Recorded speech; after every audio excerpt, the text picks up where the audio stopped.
नमस्कार, आप देख रहे हैं जेएमडी न्यूज और मैं हूं आपके साथ कुलभूषण राजदेव। उत्तर प्रदेश हो या फिर देश, सबकी सियासत वक्फ संशोधन विधेयक को लेकर मची हुई है। दरअसल वक्फ संशोधन विधेयक को लेकर सत्ता पक्ष और विपक्ष में मची खींचतान के बीच सबसे बड़ा सवाल ये उठ रहा है कि क्या भारत में वक्फ बिल के मुद्दे पर वैसा ही आंदोलन हो सकता है जैसा कि हमने सीए के मुद्दे पर देखा था।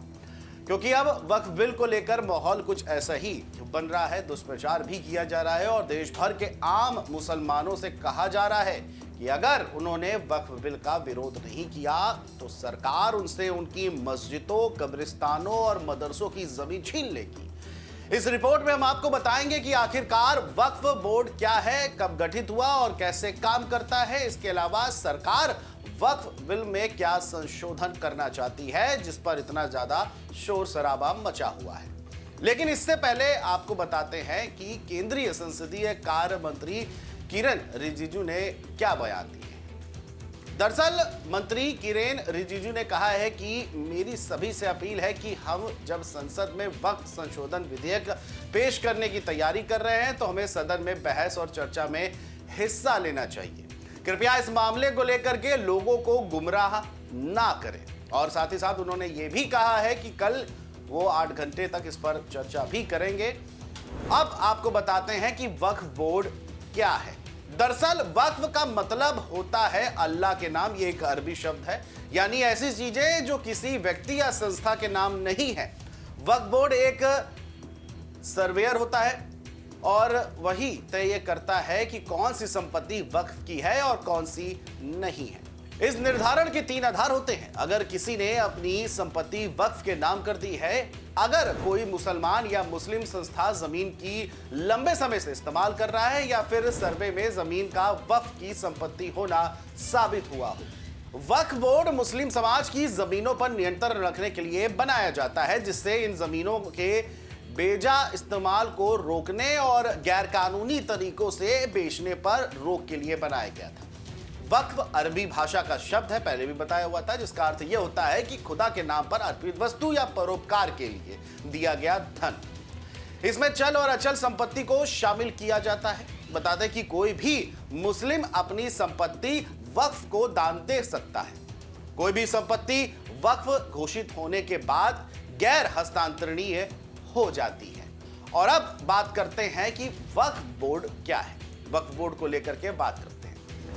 वक्फ संपत्ति के प्रबंधन का काम वक्फ बोर्ड करता है। यह एक कानूनी इकाई है। प्रत्येक राज्य में वक्फ बोर्ड होता है और वक्फ बोर्ड में संपत्तियों का पंजीकरण अनिवार्य होता है। बोर्ड संपत्तियों का पंजीकरण, प्रबंधन और संरक्षण करता है। राज्यों में बोर्ड का नेतृत्व अध्यक्ष करता है।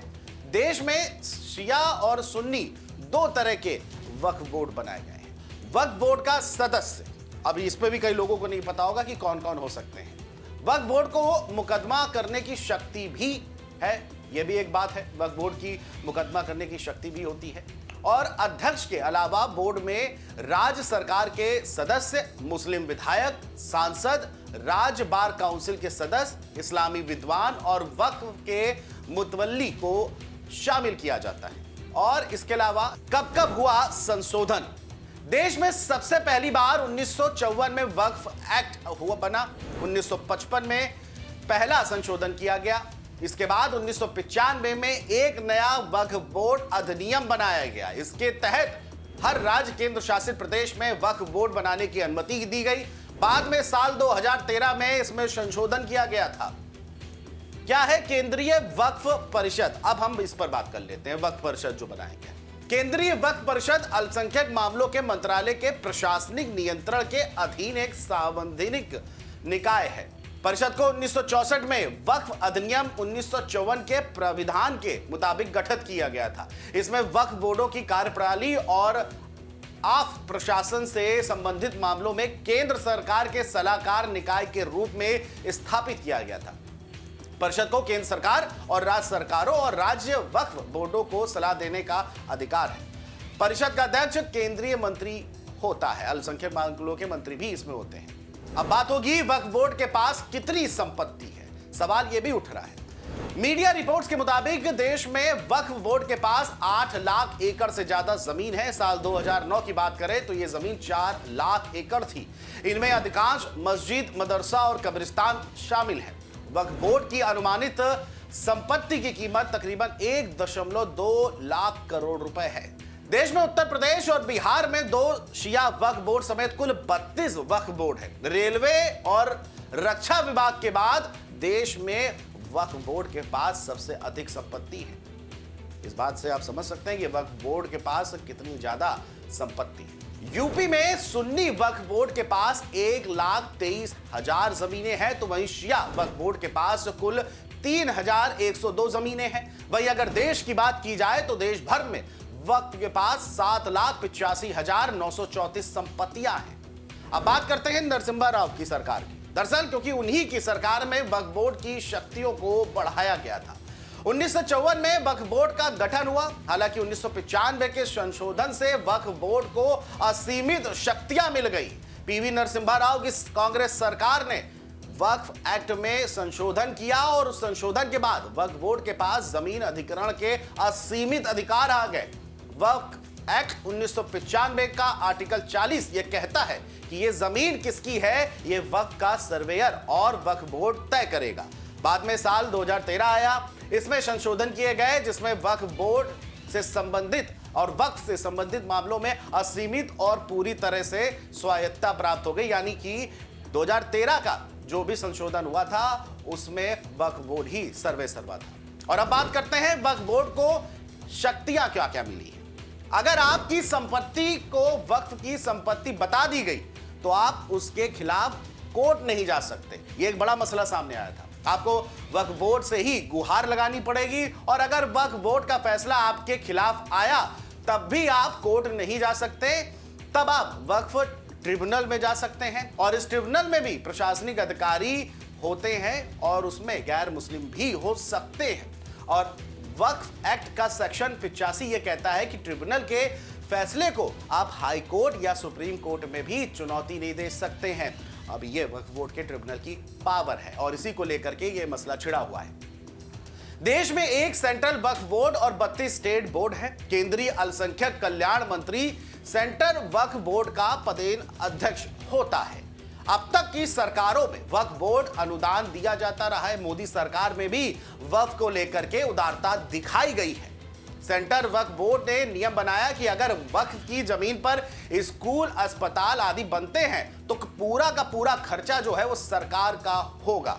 और ये तब हुआ जब मुख्तार अब्बास नकवी अल्पसंख्यक कल्याण मंत्री थे। यानी कोई भी सरकार आए, वक्फ को अपना काम निकालना है। और अब बात करते हैं वक्फ बोर्ड पर विवाद क्यों है। सारा माजरा अब आपको समझ में आएगा। अब तक वक्फ बोर्ड क्या है, उसका पावर क्या है, ये हमने आपको बताया। वक्फ अधिनियम के सेक्शन 40 पर बहस छिड़ी है, जिसके तहत बोर्ड को रीजन टू बिलीव की शक्ति मिल जाती है। अगर बोर्ड का मानना है कि कोई संपत्ति वक्फ की संपत्ति है तो वह खुद से जांच कर सकती है और वक्फ होने का दावा पेश कर सकता है। अगर उस संपत्ति में कोई रह रहा है तो वह अपनी आपत्ति को वक्फ ट्रिब्यूनल के पास दर्ज करा सकता है। ट्रिब्यूनल के फैसले के बाद हाईकोर्ट में चुनौती दी जा सकती है, मगर यह प्रक्रिया काफी जटिल हो जाती है। दरअसल अगर कोई संपत्ति एक बार वक्फ घोषित हो जाती है तो हमेशा ही वक्फ की रहती है और इस वजह से कई विवाद भी सामने आए हैं। विवादों से बचने की खातिर संशोधन विधेयक लेकर सरकार आ रही है और विधेयक के मुताबिक मुस्लिम महिलाओं को भी बोर्ड में प्रतिनिधित्व मिलेगा और इसी पर पूरी तरह से मुस्लिम समाज जो है गुस्से में है और विपक्ष अपनी सियासी रोटी सेक रहा है। आपको बताते हैं कि वक्फ बोर्ड को लेकर के सामने कौन कौन से विवाद आ चुके हैं। विवादों की भी बात कर लेते हैं। 2022 में तमिलनाडु के वक्फ बोर्ड ने हिंदुओं के बसाए हुए थिरुचेदुरई गांव पर वक्फ होने का दावा ठोक दिया। यह केस सबसे ज्यादा सुर्खियों में आया था, पूरा का पूरा गांव को लेकर के। बेंगलुरु का ईदगाह मैदान पर 1950 में वक्फ संपत्ति होने का दावा किया जा रहा था और इस पर भी खूब बहस छिड़ी थी। लाइमलाइट में भी मामला सामने आया था।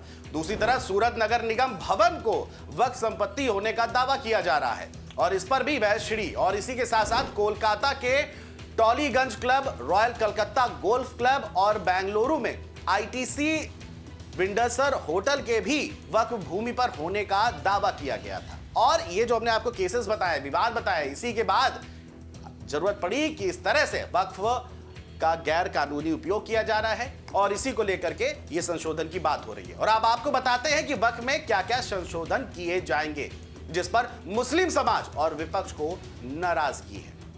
दरअसल किसी संपत्ति विवाद पर अब फैसले के लिए हाईकोर्ट आप जा सकते हैं। पहले वक्फ ट्रिब्यूनल का फैसला ही आखिरी फैसला होता था, उसके बाद किसी के पास कोई विकल्प नहीं होता था।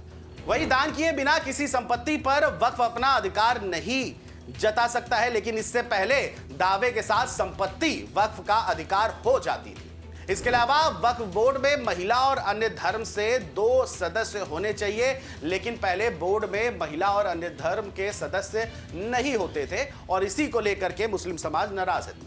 तो इस खबर में जिस तरह से हमने आपको वक्फ बोर्ड, उसका मतलब और कार्य करने के तरीके, क्या क्या नियम होते हैं, संशोधन को लेकर के कैसे माजरा ये जो पूरा फैला हुआ है विद्रोह, ये सारी चीजें हमने आपको बताई। आपको ये खबर कैसी लगी हमें कमेंट बॉक्स पे जरूर बताएं और देखते रहिए जेएमडी न्यूज़।